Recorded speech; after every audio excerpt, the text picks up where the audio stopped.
Testing.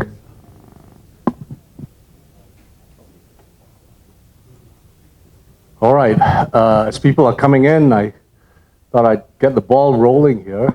Welcome to this first ISTEC Distinguished Lecture for the fall semester. Those of you who are new to the university, welcome to CSU and to this ISTEC event. For those of you also who are unfamiliar with ISTEC, my name is Edwin Chong. I'm the director of ISTEC. ISTEC stands for the Information Science and Technology Center, which is a university-wide organization here at CSU, covering all things related to information sciences and technologies, including the design and application of computers, communication systems, information systems. We also cover educational aspects of information science and technology, as well as outreach, both to K through 12 and to industry as well. One of the activities that we have every semester is a series of distinguished lectures. And today we're very fortunate and privileged to have a very distinguished lecturer talking about a very interesting topic that will be of interest across the university. To introduce our speaker, who happens to be a digital rhetorician, I'm going to get up here Tim Amadon, who's our own in-house digital rhetorician from the English department. Tim? Thank you, Edwin.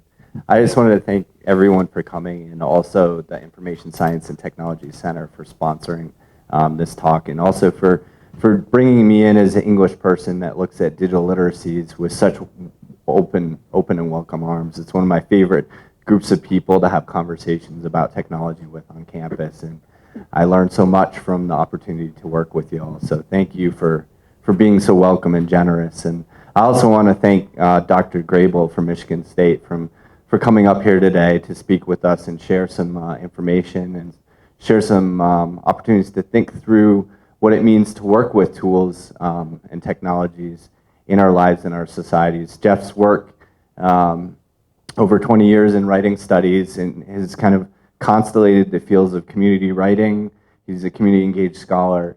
He looks at how technologies can be used to increase participation. He's written extensively about issues of access and infrastructure and how they can impact equity and participation within societies. I learned much from him. He's a wonderful mentor and a colleague to many scholars in our field, graduate scholars and junior faculty and senior colleagues. And he's also one of the founders of the Writing and Digital Experience. It used to be Environments, but they've changed it. It's a really cool interdisciplinary research group where they're looking at what it means to work in and across different types of environments and how to design those environments in ways that are good. So without further ado, Jeff Grable, Michigan State. I got this. Thank you, Tim. Can you guys hear me okay? I think you can. All right. So, so you have a PhD in English at this speaker series, which I'm thrilled to be a part of. So the talk I'm gonna give today is, I'm not entirely sure what my title means anymore either, but I'm gonna try and not bait and switch and talk a little bit about some of the issues in there. This is a talk that's fundamentally about learning analytics. And I'm gonna ground this talk in a couple of different experiences. So one of them is my disciplinary experience as a humanist, and in particular as a scholar who focuses on how people use digital technologies to do writing work in the world, and how people use digital technologies to learn writing. And I'm also going to ground what I'm going to talk about today in my new work as the Associate Provost for Teaching, Learning, and Technology at Michigan State. So one of my primary jobs at Michigan State has been to stand up and to stand out. So we're in the startup phase of a group called the Hub for Innovation in Learning and Technology. And the best way to think about that group is as an internal design consultancy. And we've been charged with helping Michigan State University reinvents itself as a learning institution, which is a vague and high bar. I like vague and high. I actually like vague bars. I try to lower expectations all the time. So some of what I'm going to talk about today is going to be grounded in that institutional work. So the talk about learning analytics that I'm going to give today is going to move back and forth between disciplinary contexts, which are mine, and classrooms, and larger institutional issues. And yeah, I'm going to talk about robots. And I think robots are cool. What I understand to be a robot is probably different from what some of the engineering folks in this room understand to be a robot, which is why I'm talking about robots, so that you can tell me all of the reasons, all the things that I'm missing in my understanding of robots. So that's where I want to start. I actually want to start in 2011. And some colleagues of mine and I wrote a short piece on what we saw as important for the near future of computers and writing. So computers and writing is a subfield within rhetoric and writing, and it's been one of the primary domains in which I've done my scholarly work throughout my career. And our answer about the near future in 2011 was one word: robots. We wrote this paragraph. We believe we are already seeing the beginning of the next wave of technologies that will bring about large-scale changes in how written communication is practiced and in how it's valued. It will not be a single linchpin technology like the printing press, nor will it be a platform like the internet or other kinds of platforms. It won't even be a protocol. It will be a class of small or small-ish automated analytic functions assigned to do tasks that are incredibly tedious, repetitive, and distributed in time and space. This will be a new class of little machines driven by logic but put to work for explicitly rhetorical purposes. Robots. These are what writing people understand robots to be. We'll spend a little more time with that. We argued for why robots can write and named a few of the ways that robots will be, and presently are, engaged in many writing practices, augmenting and extending human capability across what we have accepted, people like me have accepted for thousands of years to be the range of rhetorical performances. What we, in classical rhetoric, we understand to be invention, arrangement, style, memory, and delivery. So we encouraged our audience, mostly humanists who do the kind of work that Tim and I do, not to fear robots, but rather to build robots. So this is a crazy notion, English professors building robots. But the research group that I started at Michigan State has built a number of little machines that we think are quite clever. We love our little robots. And we can talk a little bit more about that if you want. Because we wanted people in the humanities to deeply engage the many issues that robots raise for how we write and how we learn to write. So it's 2017, and I can confidently report that identifying robots in relation to the future of writing can no longer be seen as controversial or particularly interesting. We were there in 2011, and we're still there in 2017. I can also report that lots of people have been paying attention to robots and making them.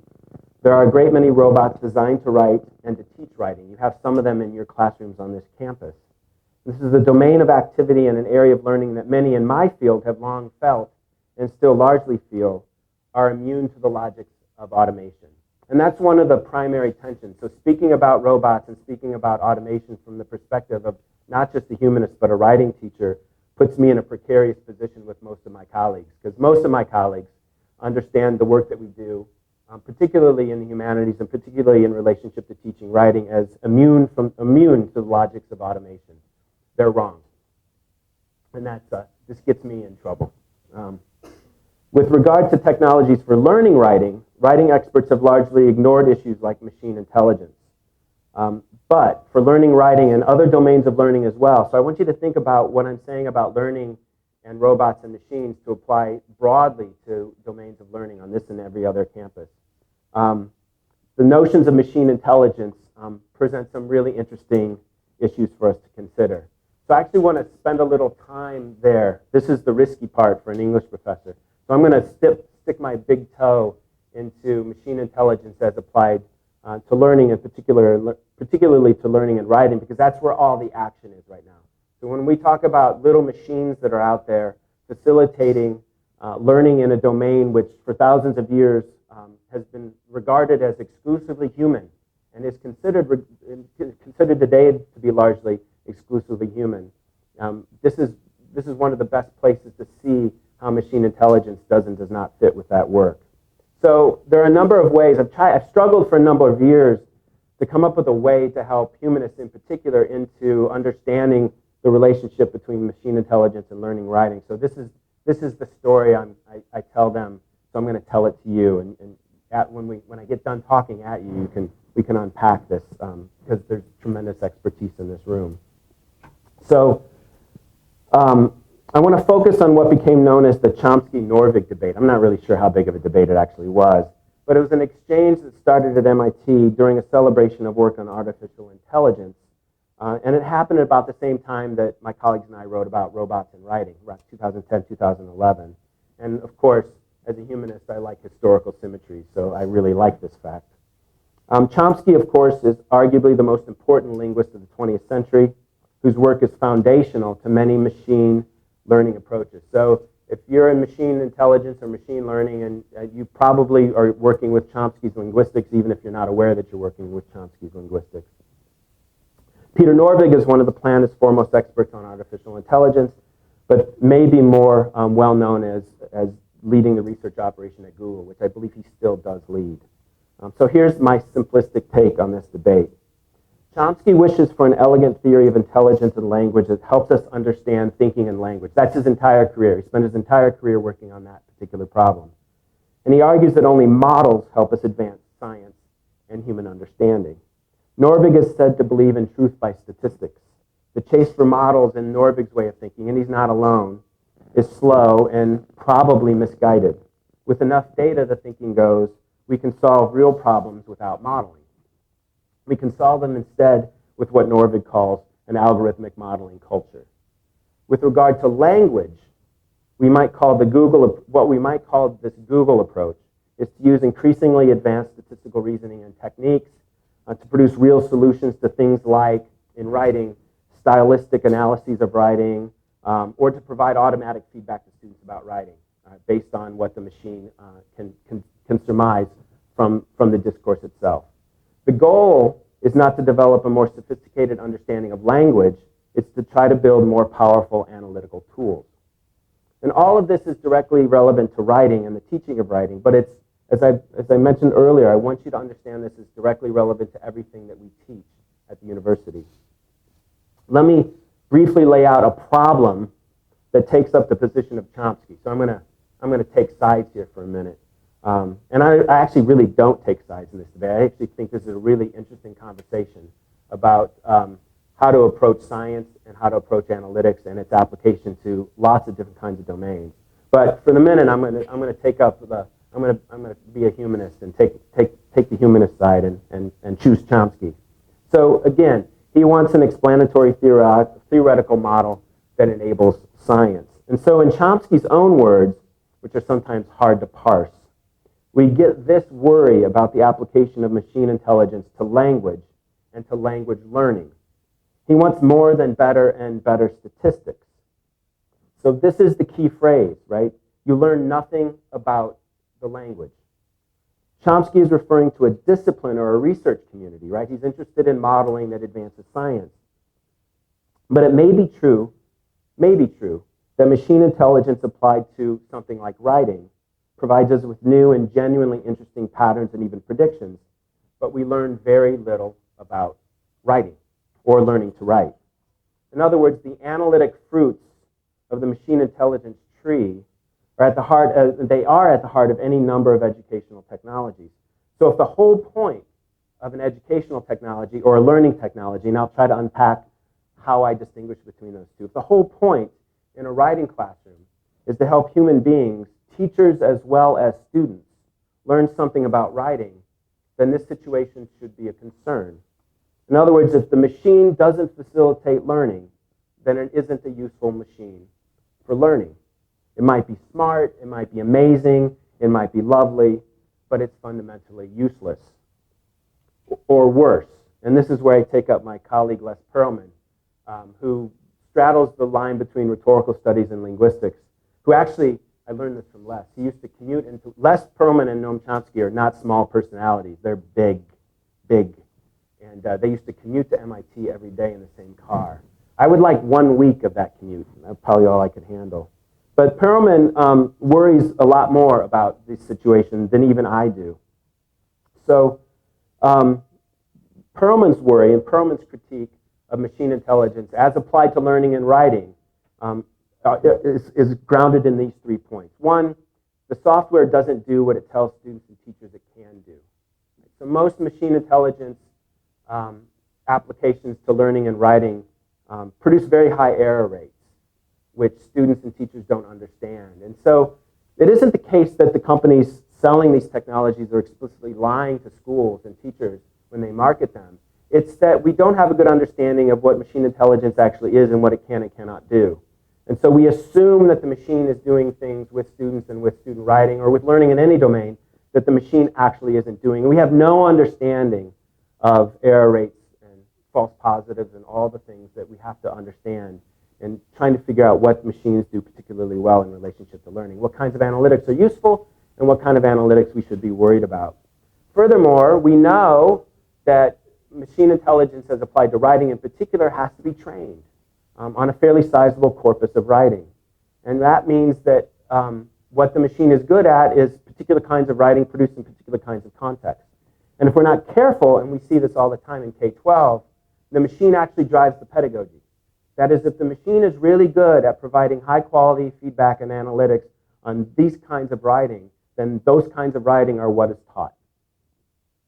And of course, the machine isn't particularly interested in human communication. Right?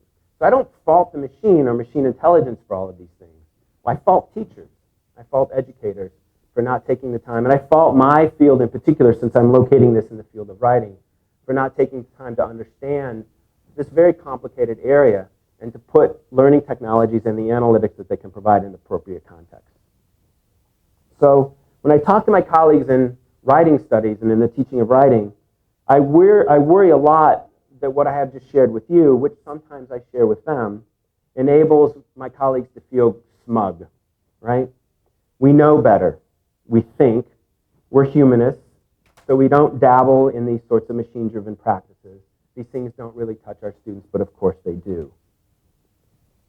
And in particular, the absence of expertise on learning and writing in terms of how these robots are developed is a serious problem. And so while I have located this opening story about analytics and learning and writing, the issues, again and again and again, I'm going to try and underline this today, these issues are not limited to my field. So that's story one, robots and writing. And I want to shift a little bit. I'm going to move quite dramatically in terms of scope and walk you through Michigan State University's approach to learning analytics. And this is a relatively new operation. So one of the things that I did about 18 months ago when we started the Hub for Innovation in Learning and Technology was I stood up a learning analytics function for the university. So I leveraged the position to make an argument that the institution had to get smarter about it. We needed business intelligence for the academic side of the institution. And we're just started this work, and it's been an interesting collaboration. So I'm happy to talk to you about how we stood it up. We stood it up very fast. We've produced lots of work in a relatively short period of time. We're not new to this, so anything that I say about Michigan State, one of the things I'm not saying is that we're bleeding edge. Michigan, if anybody knows anything about Michigan State, we're bleeding edge in not many things, particularly when it comes to core business. We're a follower, right? So in the Big Ten, we like to be 6. 6 is a nice, comfortable position. We don't want to be 1 or 2, and we don't want to be 12. If we're at 6, we're pretty happy with that. So a lot about what we're doing is grounded in that particular institutional risk tolerance. I'm much more risk tolerant than my colleagues, I'm learning. But anyway, it's also focused, it's also informed by the ethics that we have around student success. We're also not new to having large, intensive student success initiatives. I know Colorado State does, and I want to put this story in relationship to that. So our goal with learning analytics is grounded in this particular ethic. We believe that every student admitted to Michigan State has the capacity to graduate. We're focused on moving our graduation rate from 78 to 82%. 78% is really good in higher education. We also outperform our prediction by about 10 points. So this is not the case that MSU is bad at graduating students, but we want to get better. Here's where we're bad. we have a 15-year, 15-point opportunity gap for students of color and first-generation students. For 15 years, we've been underperforming with that student group by 15 points. That's unacceptable. And so that's really the focus. It's really an equity focus at Michigan State. And we're trying to leverage learning analytics to help us get smarter about how we're doing that. So I want to tell you a story. And it's the story that we're using to socialize learning analytics and the values that are guiding learning analytics at Michigan State. And it's not an uncontroversial story, but it's getting people's attention on campus. Because the goal of learning analytics and the goal of student success at Michigan State is to change the institution to meet the needs of our students, not to change our students to meet the needs of the institution. So we like to tell the story of Robert Moses and Jones Beach, right, in New York. So Jones Beach is a classic picture of Jones Beach. It's the most popular and heavily visited beach on the East Coast, and developed during the Robert Moses administration as president of the Long Island Park Commission. Robert Moses was sort of president or director of some 20 governmental bodies at any point in time. And he was, in fact, known as the master builder of mid-20th century New York. Robert Moses is truly a remarkable figure, and also one of the most polarizing figures in the history of urban development in the United States. So if you take this map is hard to read, but if you, I can provide these slides. His achievements were truly remarkable in New York, including ensuring the ability of the UN to locate in New York City. So he made possible that entire UN complex.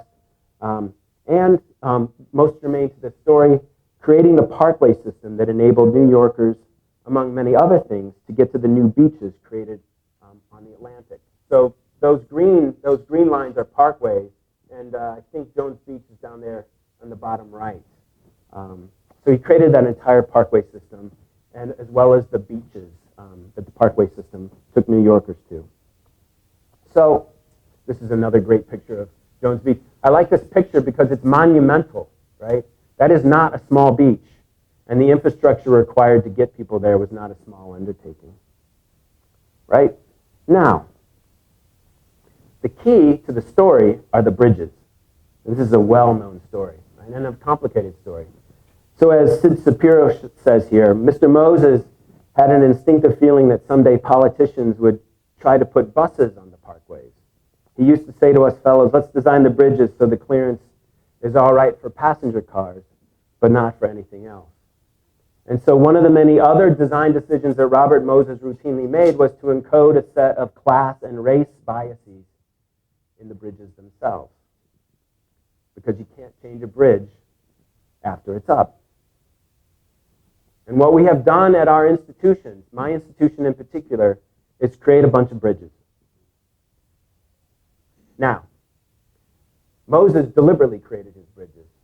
Some of the bridges in the architecture of our classrooms, in the policies that we have in place in our classrooms, in the way that we teach, are unintentional bridges that prevent student success.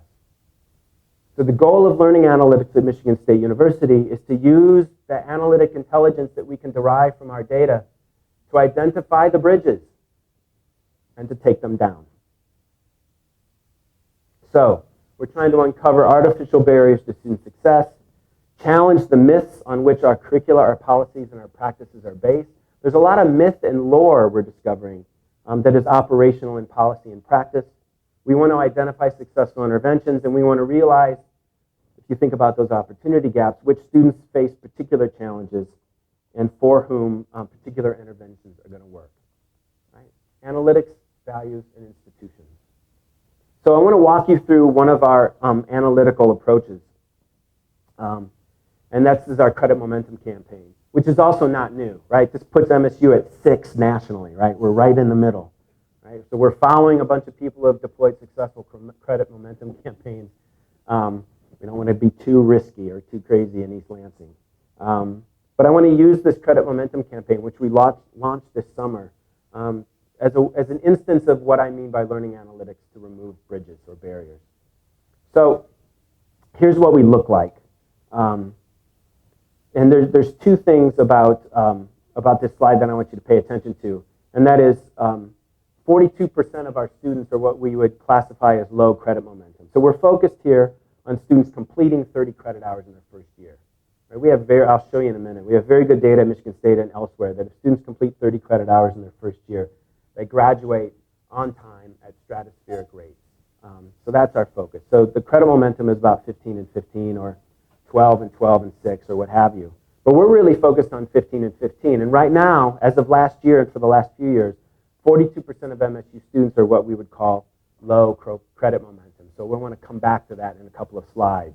And there's no relationship, so students don't catch up. So this is the key thing that we discovered by doing the analytic work on our own institution, is students don't start slow and catch up. Students start slow and stay slow, or students start slow and never graduate. This is why the momentum is one of the key things. All right, so keep that in mind. Momentum by race and ethnicity. So you see from left to right, intensive, high, medium, and low. And so if you think about our focus on closing those 15-point opportunity gaps, credit momentum is particularly an issue for students who are first-generation students and students of color. They have among the lowest credit momentums on campus. So as we think about how we close that 15-point gap, we think credit momentum is one of the wedge issues. And I can talk a little bit more about how we're stacking wedges to try and move the institution. There's no magic here, there's no silver bullet, but we think this is one of the wedges. Graduate rates by momentum rates. So keep in mind that 42% of MSU students for the last decade or so are here. This is 42% of our campus. And you can see 4, 5, and 6-year graduation rates by momentum rates. And so when we talk about intensive or high momentum rates, we see really high graduation rates. The federal standard is 6 years. So this is our own data. So our students who are intensive and high with regard to credit momentum graduate close to 90%, which is a big number. For U.S. higher education as a whole, I think the rate is somewhere close to half. So the question is, so one of the things that we did analytically was, I mentioned myths and lore. So we ran a lot of little analytical experiments that were focused on particular kinds of questions. So one of the questions that we were asking was, why do students take the credit that why did they take 12 or 13 or 11 credit? 11 is below full, so they tend to stay around 12, 13. So why are they taking that? So one of the key myths, or one of the key questions that advisors in particular asked us was, we'll crush students with higher credit loads. Right? That's why students are taking the credits that they're taking, because if 15 or more will crush them with work. It turns out that the historical data at Michigan State University says no. So what you're looking at is the relationship here from last year, fall semester last year, of credits taken to GPA. So is there selection bias in this display? Absolutely, right? And that's why we built in the variables on our analytical tools along the right to run them. The arc doesn't change no matter which student population we examine. Right? The magnitude of the arc changes, but the arc itself doesn't change. In other words, the operating principle right now is that no matter who you are at Michigan State, if you take 15 and 15, you complete 30 in your first year, we think the relationship with grade point average is going to be positive, and we think, we'll know in a couple of years, we think the relationship to graduation is also going to be positive. A couple more displays. Here's historically how we've been. I have a lot of displays. We discovered that something weird happened at Michigan State in 2006. We're still trying to figure it out, but in a couple of these displays, well, I only gave you one, right? You can see that we were moving in the wrong direction, right? So the number of students taking 14 or fewer credits as of last year, right, 72%, 28%. We're just the opposite of where we need to be. And we've gotten worse since 2006. So what that has shown us, this is sort of the end of the learning analytics around credit momentum, is we actually have 3 interrelated problems that we have to solve at Michigan State University. That is 3 low bridges that we have to deal with. One is establishing 30 credits as a norm. That's the focus of every credit momentum campaign in the United States. Right? That's a cultural project as much as anything else, but we've used analytics to provide us with the evidence we need to make arguments. We've also discovered by looking at our own institutional data that there are a number of curricular bottlenecks that we have identified and we need to take care of. In other words, it might not be possible in a number of majors at Michigan State University to actually graduate in 4 years. Engineering being the problem child in that bundle, which every engineering professor in this room knows. And of course, we have a bunch of course scheduling issues. At Michigan State over the last 12 years, we've decided that you don't teach on Fridays, and not Mondays if you can get away with it, right? And that every class should be between 10 in the morning and 2 in the afternoon. Because every student and faculty member has agreed that that's awesome, right? It's a conspiracy between faculty and students to only have a 2-day schedule between 10 and 2.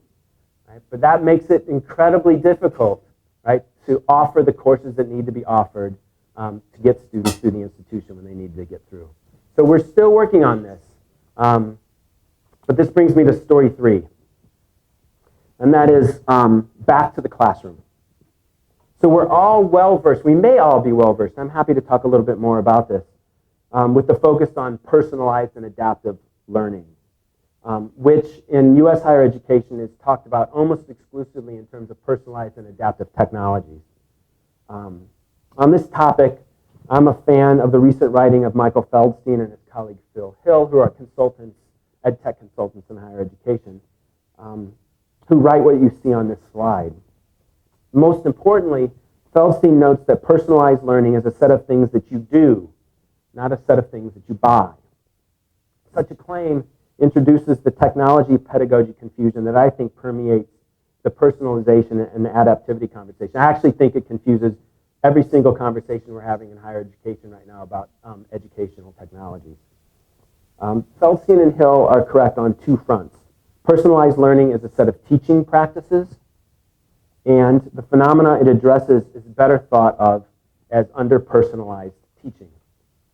So I want to shift. So most of this focused on personalization and adaptivity, particularly in relationship to technology, focuses almost exclusively on students. But I want to shift. I think that's also a mistake. I want to shift from students to teachers. Because these technologies are providing important information to teachers. In fact, that might be the most important information that these technologies provide on learning. Most critically, if we're to honestly move away from under-personalized teaching, then teachers must be able to see, understand, and act on the information provided to them by educational technologies in a timely and effective fashion. And Feldstein and Hill are correct to locate the hard work of personalized learning in the course and pedagogical reforms that must accompany the move from under-personalized to personalized teaching. So there's an old saw in my world that every educational intervention has an N of 1. Right? That's the ideal educational intervention. But we can't always get there. So the promise of personalization and adaptivity as an educational technology is to get us closer and closer to an N of 1 educational intervention at scale. Right? All sorts of contradictions and tensions in there. And they do that by focusing almost exclusively on students. And the argument in this particular story is, I think that's a particularly, that's a missed opportunity at best. So teachers are not accustomed to having information, ideally as the fruit of formative assessment practices from their students. We're not. Most of you are not used to having good, actionable, timely learning data from your students. It's weird. It's unusual. It's one of the things that's been advantageous about the investments and the rapid changes in educational technologies over the last 12 years is we're starting to get that stuff in our classrooms. We don't know what to do with it. It's true that technologies like clickers help, right? That's one instance of getting some stuff, as long as you're not using it to take attendance. Not a great use case for very expensive technology. But in general, however, teachers simply aren't accustomed to having the information. Yet, even when teachers start to focus on the fact that this information exists, whether it's from your LMS or from some other learning technology, and that they can use it in a systematic way, teachers often resist using it. To do so means to change the way one teaches, and it means teaching differently. So part of my biography that I haven't told you, but we can talk about it, is about 7 years ago, we spun an educational technology company out of Michigan State University based on technologies that we invented in my research group. And that We have a company, we have a formative assessment focused educational technology. So part of what I see from the perspective as a department chair and an associate provost now, but part of what I see going on in higher education, I see from the other side, and that as a vendor in some people's understandings, but certainly as somebody who's done, I've seen more classrooms and more teachers in my time working with the educational technology company that I ever would have possibly have seen in my faculty role. And it's really hard.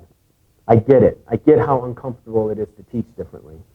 It often challenges our identities as teachers because it changes what we attend to. It changes how we spend our time. And particularly for my colleagues in writing, my lovely humanist colleagues, it really messes with their ingrained notions of what teachers are supposed to do.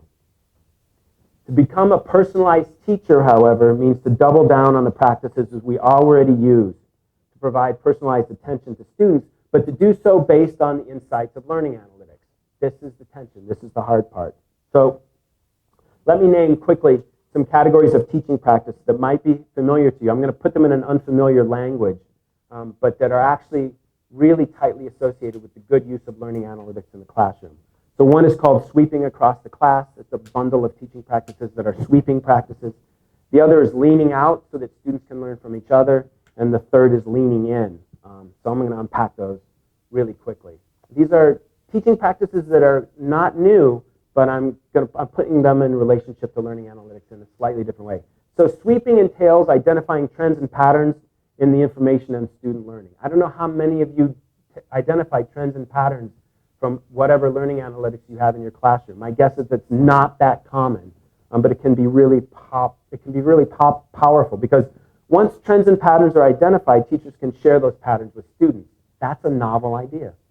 Share trend patterns with students about what you're seeing with regard to learning, because such sweeping stories can be quickly turned into moments to help students revise their thinking.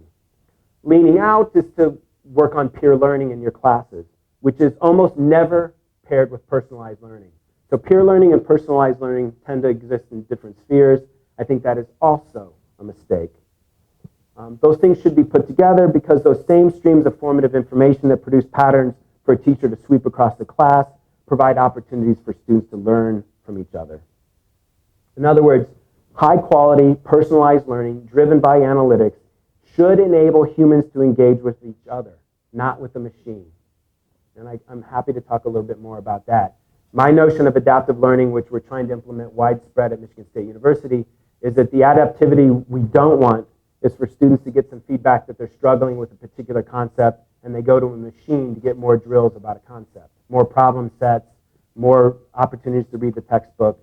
The idea is to use that adaptive information for a student to take what she knows that she's struggling with to another human being for an intervention, whether that's an undergraduate learning assistant or a graduate teaching assistant or a faculty member.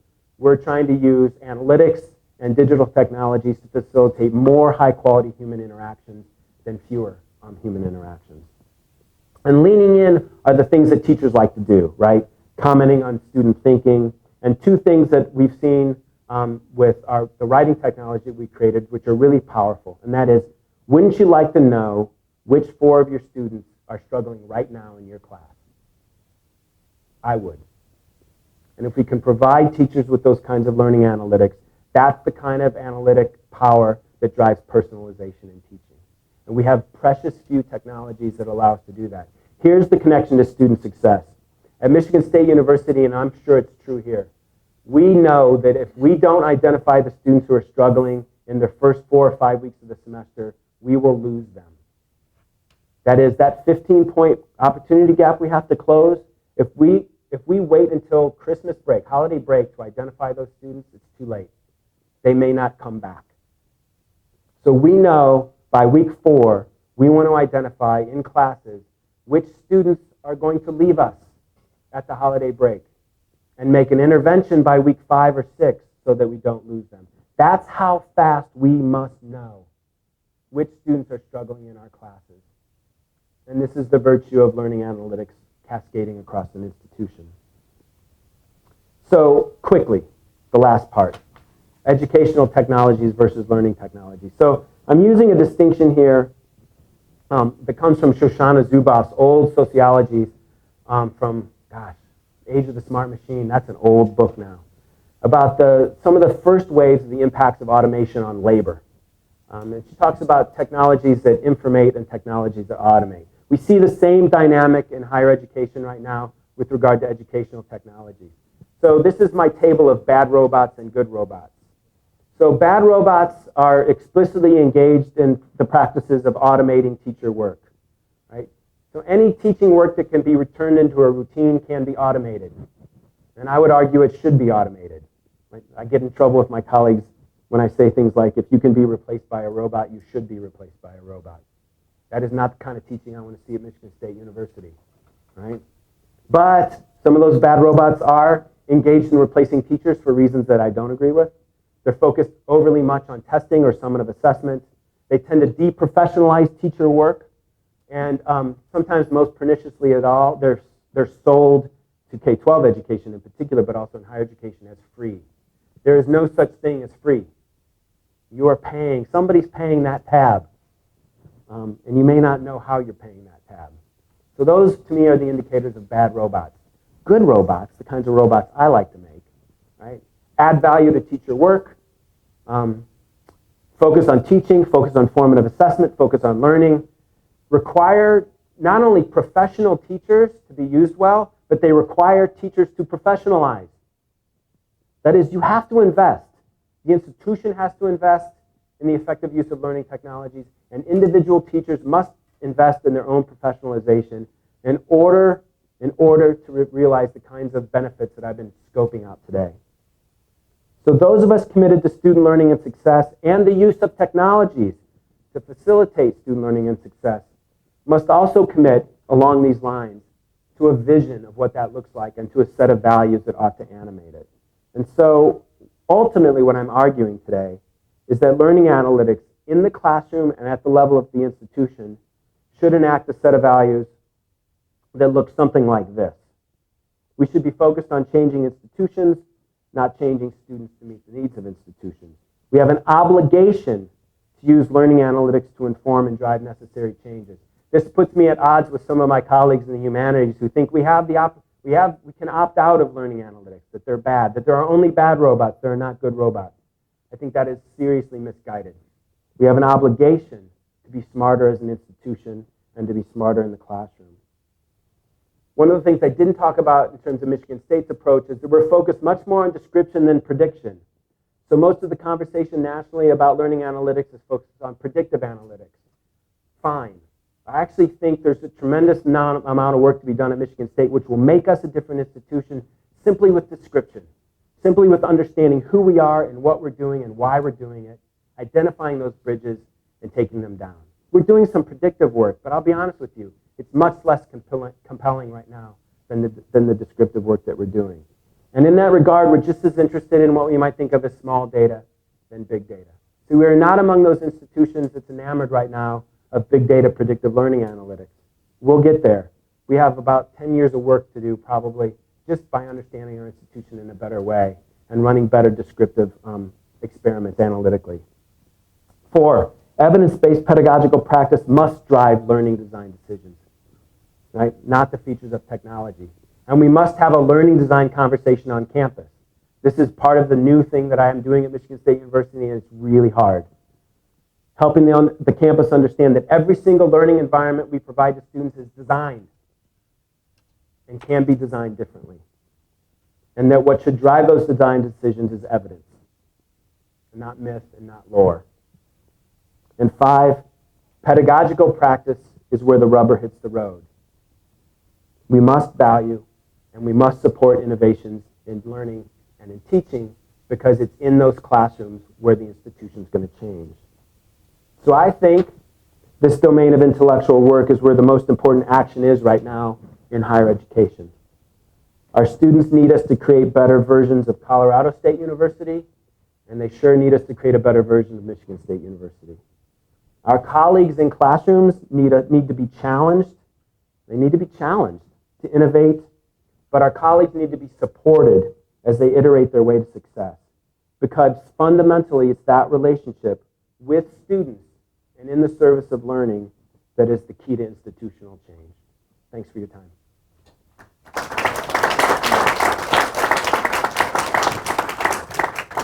So I tried to stop talking in enough time. Oh, I was long. I apologize. You did good. All right. So does anyone have any questions for Dr. Gray? We'll have some time to speak or think through some of these issues. Yes. So I know very little about how machine intelligence is used in learning, but can you give some concrete examples of what are good robots versus bad robots? Something like concrete. Yeah. So the question was about a good example of a good robot. Well, I like to think that my colleagues and I made a good robot. So I'm gonna use the example of the technology we made at Michigan State, which is a technology that supports revision and feedback in any domain in which writing is a resource for learning, like a writing classroom. So what we focused on with the creation, it's fundamentally not a technology at all. It's a pedagogy scaffold by technology. So it's the technology scaffolds a set of moves that teachers and students make, and if they make those moves, and there's lots of leeway about how teachers and students want to make those moves, if they make those moves, then they're going to get better outcomes than if they didn't. And the focus of Eli is really on revision, which I think is really important. So when I talk on campus about what I'm interested in seeing in every single classroom on campus, my answer is revision. I want to see revisions, by which I mean it's a delta, right? I want to see a change in thinking or a change in behavior. And I want to see my colleagues on campus driving their instructional practices towards changes in thinking and changes in behavior. So Eli is a specific example of a technology that facilitates revision. It asks students to change a piece of writing and change how they're thinking about what they're writing about. And we try to do that over and over and over and over again. So that's an example. Any technology, in my view, that's focused on formative assessment and that's trying to give teachers and students actionable information in a timely way, you're in the presence of a good robot. To me, that's an indicator of a good robot. I'm not interested in technologies that, well, let me just put it that way. That's a specific instance. We use some of our uses of Top Hat and clicker technologies on campus, I actually think are quite compelling as well. And some of them are simply not. Does that make sense? Can I follow up on that? Can you give an example of exactly what does Eli do in terms of analyzing the text? How does it decide which pieces should be revised, and what sort of suggestions for revisions does it provide? So here's the great decision we made as educators, and the worst decision we could have possibly made as business people. There are no robots in Eli. There's no machine intelligence at all. So Eli works on scaffolding a set of human relationships, right? Ways in which teachers set up scenarios for how students engage with each other, ways for teachers to engage with students in student writing, and ways for students to engage with the feedback they get in the revisions that they make. So Eli is an example of a technology that facilitates human interactions, and we think we're right about that. But as a business proposition, we've struggled because we have no machine intelligence. So we have no machine providing feedback to students for philosophical reasons.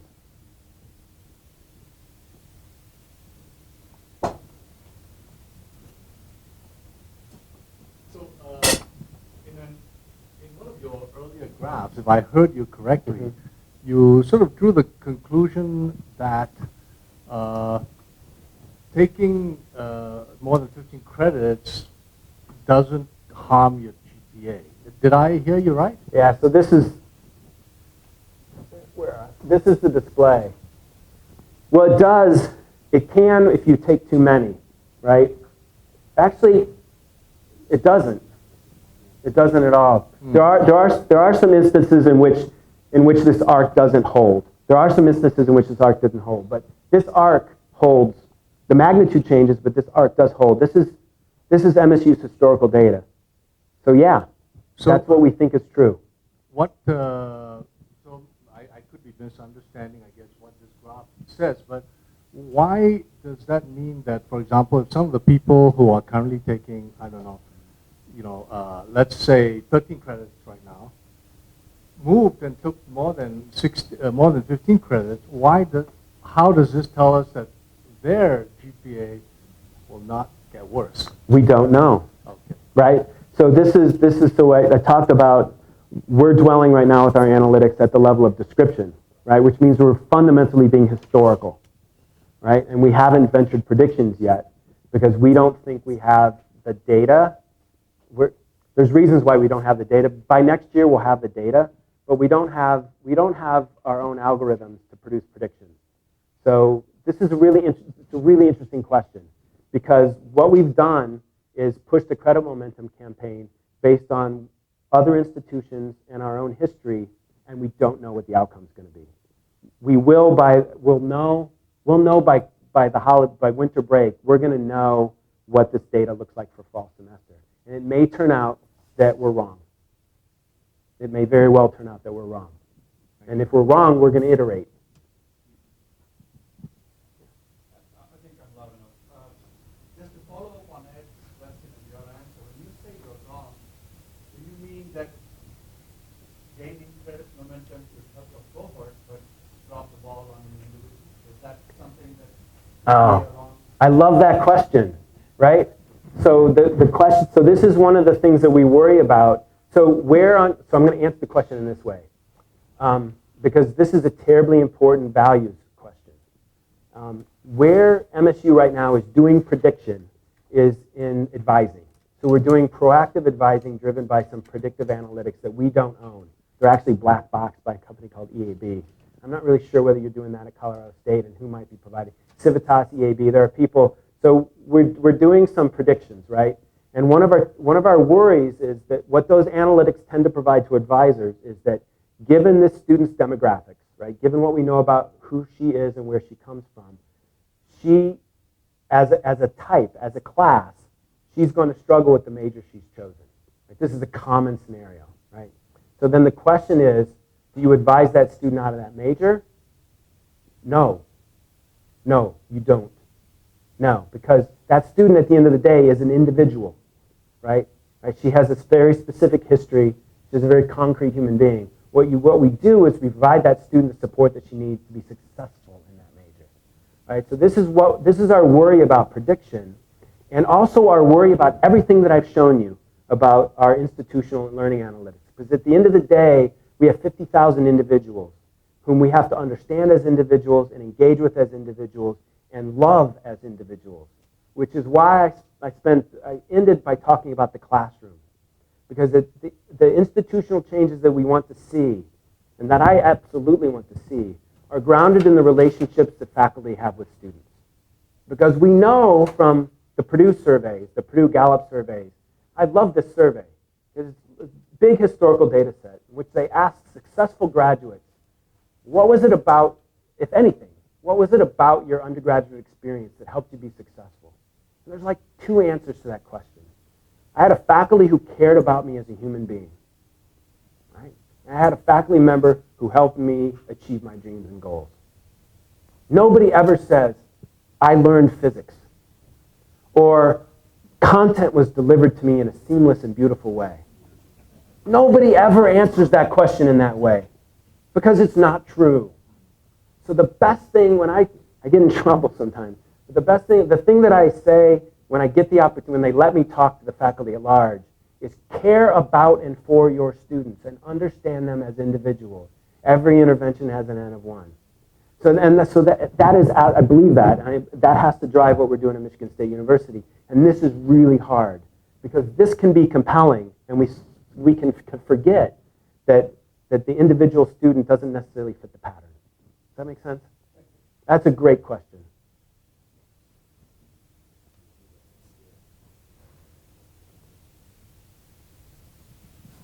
One takeaway I learned from this is that you're suggesting that the faculty members should take proactive actions when sensing their students are in difficulties in terms of their academic performances. But this requires a lot of commitment of faculty members in terms of their time and efforts.